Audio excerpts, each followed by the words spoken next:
Alright, welcome back to the second in a series of videos about my layout. What you're looking at here is a pile of newspaper pillows.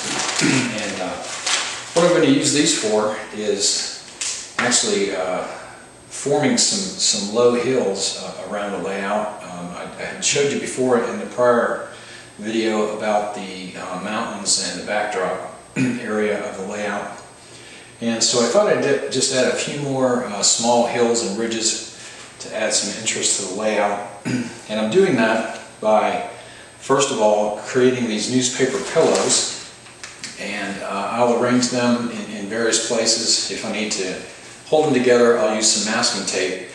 And then the plan is to cover them with plaster cloth. So I'll be covering those. I don't know if I'll get to that tonight. But what I would like to do tonight is at least get these in place and go ahead and maybe start just planning anyway where the plaster cloth is going to go. So the way I make these things, as you can see, it's not just a crumble of paper. If you take newspaper and just crumble it up into a ball, it kind of has the characteristic where it doesn't really stay formed well. But to make these pillows, what I do is take a sheet. It's normally a double sheet, but this is just a single sheet. And I take the edge and just roll it in towards the center. Kind of work my way around the outside and roll it in. And obviously the larger the sheet, the larger the pillow. So by the time you get that all rolled in, it does stay together pretty well. You know, unlike this crumpled piece, which is just kind of loses its shape fairly quickly. So anyway, that's the process. Different size pillows for different size landforms. This one back here is on a double sheet. You can see it's fairly large. It's probably been sitting back there for, I don't know, 45 minutes or so, and it's still fairly well formed. I can get it back into shape pretty easily. Place it on the layout, tape it down, set 2 or 3 of these together to form a ridge. So once you cover that with plaster cloth, it works pretty well. It gets hard as rock, obviously, once that plaster cloth dries. So what I'll do is I'll go away here for a minute and pause the video, get some of these in place, and then come back and we'll take a look at that. Don't want to bore you with watching me masking tape pillows of newspaper to the layout. Alright, so spent a few minutes here adding some of this newspaper and masking tape to the layout. Just want to add a few ridges and some other details here before I get too far along. As I said, I believe back in the first video, the plan is to cover the entire layout with plaster cloth. So I just wanted to add a little bit of definition here. Back here, I'm just going to add a small ridge where the entrance to that tunnel portal is. So I've got some actually rolled newspaper in there, taped together. On the end of this ridge here, just going to add a little bit more definition. And then this spot right here, I'm going to model a ravine. I'm probably not going to have water down in there, but just wanted to have a little bit of definition to that. So what I have right now are some newspaper pillows just taped around the edge to kind of soften those corners. And down at the bottom, I've just got a piece of this really inexpensive half-inch styrofoam here. Not really sure where I got this from. I think it was packing material from something. But I just have that down at the bottom in order to hold up the bottom of the ravine and the plaster cloth down there. And again, none of this has to be structural, because once that plaster cloth dries, why, it's solid as a rock.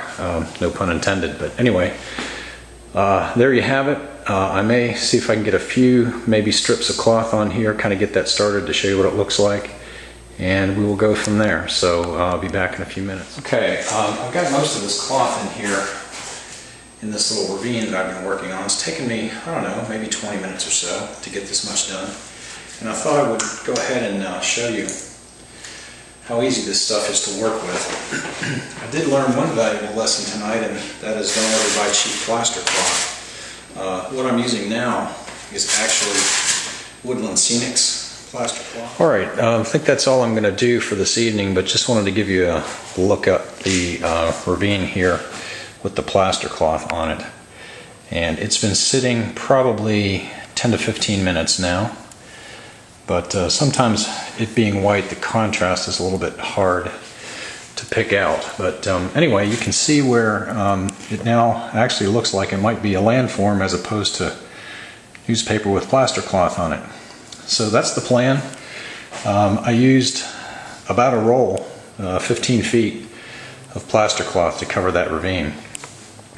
I did learn a valuable piece of information tonight is don't ever buy cheap plaster cloth. The brand that I'm using here is Woodland Scenics, and it's a lot better. I had some stuff that I actually don't remember where I got it from, but it was plaster cloth, and when I used it, dipped it in the water and laid it on, and then tried to brush the plaster with a small paintbrush. Most of the plaster, there was so little of it there that it wouldn't cover all the holes in the cloth. So Woodland Scenics, it created a pretty good solid surface here, brushing it with water. I'll see if I can show that to you a little bit.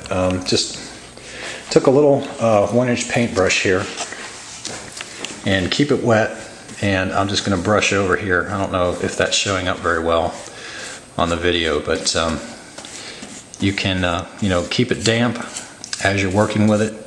Always keep a paintbrush on hand so that as you lay the cloth here on the layout, you can brush the edges and move that plaster around on top of the cloth and into the holes.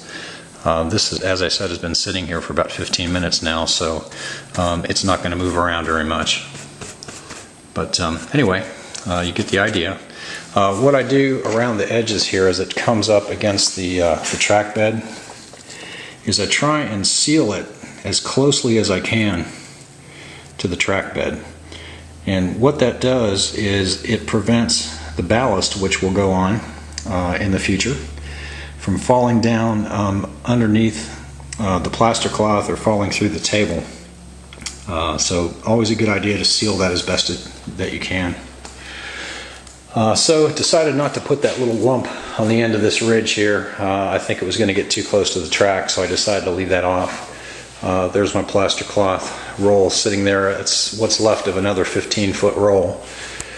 Back here on the back side, this will be right behind the town. I've got just a small ridge where the trains will be coming out of the tunnels, slightly hidden by the ridge there for a little bit. And then plan is, as I said before, on this flat area to place the town. So the next step is to see how far I can get with my remaining roll of plaster cloth.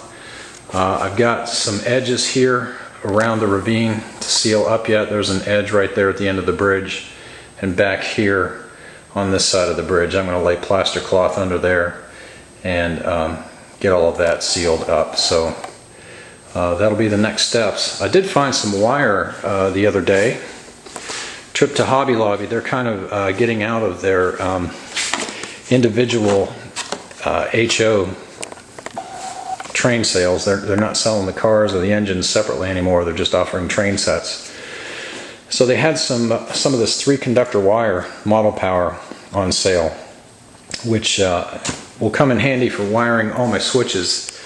It's a little bit dark to show tonight, but I don't even know if that's showing up in the video, but they only give you about 3 feet of wire with a switch, and it's not going to be nearly enough to come back over here to wire into my switch machines, which will be right in this area here. So making a little progress. Don't know if I'll upload these videos weekly. It may be every couple of weeks.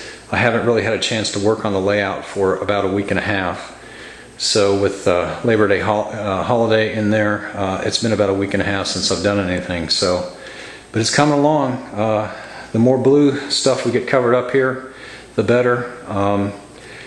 I don't know if I'm going to go ahead and cover everything completely, because as I said, I do want to put the town there in the center, and I'm not sure exactly what the configuration is going to be there, so I don't want to get some hills in place where I don't really want them. What I may try and do with this ravine, as I said, I'm probably not going to put water in there. Maybe just, you know, like a big old sinkhole or something. But I would like to maybe put a highway bridge across there, you know, coming over these 3 tracks here at the edge of the layout, spanning the ravine, and then coming down into maybe Main Street in town there. So I might do that. That might look interesting. So just some thoughts that I have. But I'm going to go ahead and finish off for tonight. Not a whole lot more can be done this evening. It's getting a little bit late, so I will sign off. Appreciate all of you watching, and as always, you're welcome to comment if you've got some insight into some of the things I'm doing. If you see me doing some things that you had experience with and have found better ways, please comment. So I will endeavor to keep these videos coming and not have too much gap in between. Thanks a lot.